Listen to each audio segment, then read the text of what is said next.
Have you ever really stopped to think about what it means to see? For us, it's just instant. But how in the world do you teach a machine to do that? Well, today we're diving into the incredible field of AI that's literally giving computers the gift of sight.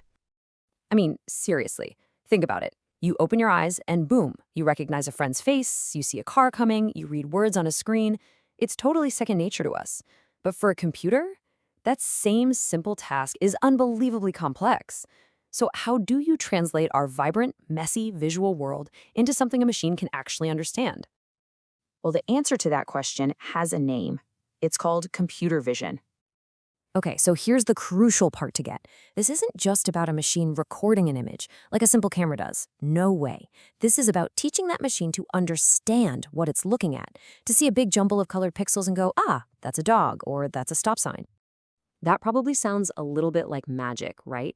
So how does that leap from a bunch of digital dots to genuine understanding actually happen?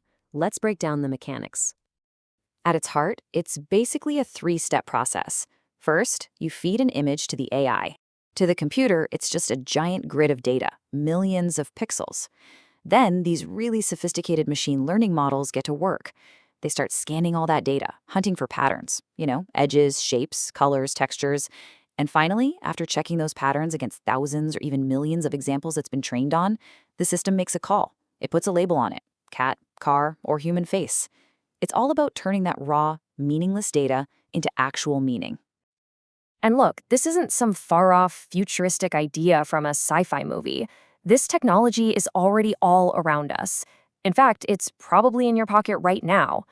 You're using it every single time you unlock your phone with your face.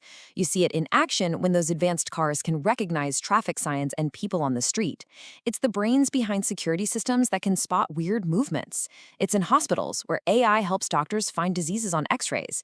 And it's even in those fun little apps that can tell you what kind of plant is in your garden just from a photo. So, yeah, this is the key thing to remember. We've basically given artificial intelligence a sense of sight. And that allows it to perceive and interact with our world in a totally new and fundamental way. So, okay, it's convenient and it's definitely cool. But the real impact of computer vision, it goes so far beyond just unlocking your phone a little faster. We're talking about solving huge, real-world problems. For starters, it is a massive time saver. It automates tasks that would take humans an insane amount of time. Think about agriculture. Drones with computer vision can fly over thousands of acres and analyze crop health in a single afternoon. A job like that would take a whole team of people weeks to do by hand. And beyond just speed, it brings this incredible new level of precision. In a factory, for example, a computer vision system can inspect products whizzing by on an assembly line and spot tiny, microscopic defects that are completely invisible to the human eye. That means better quality and, honestly, safer products for all of us. But this is where it gets really important. This technology is actively saving lives. In healthcare, AIs are being trained to read medical scans, and they can spot the earliest signs of diseases like cancer with amazing accuracy, sometimes catching things a busy doctor might miss, and that gives patients a critical head start on treatment. When you boil it all down, it comes to this.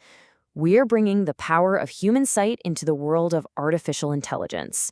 We're building a bridge between the digital world and our physical one by giving machines one of our most basic senses.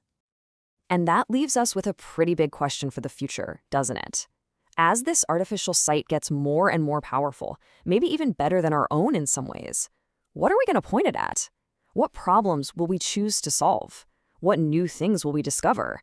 The potential is really just beginning to come into focus.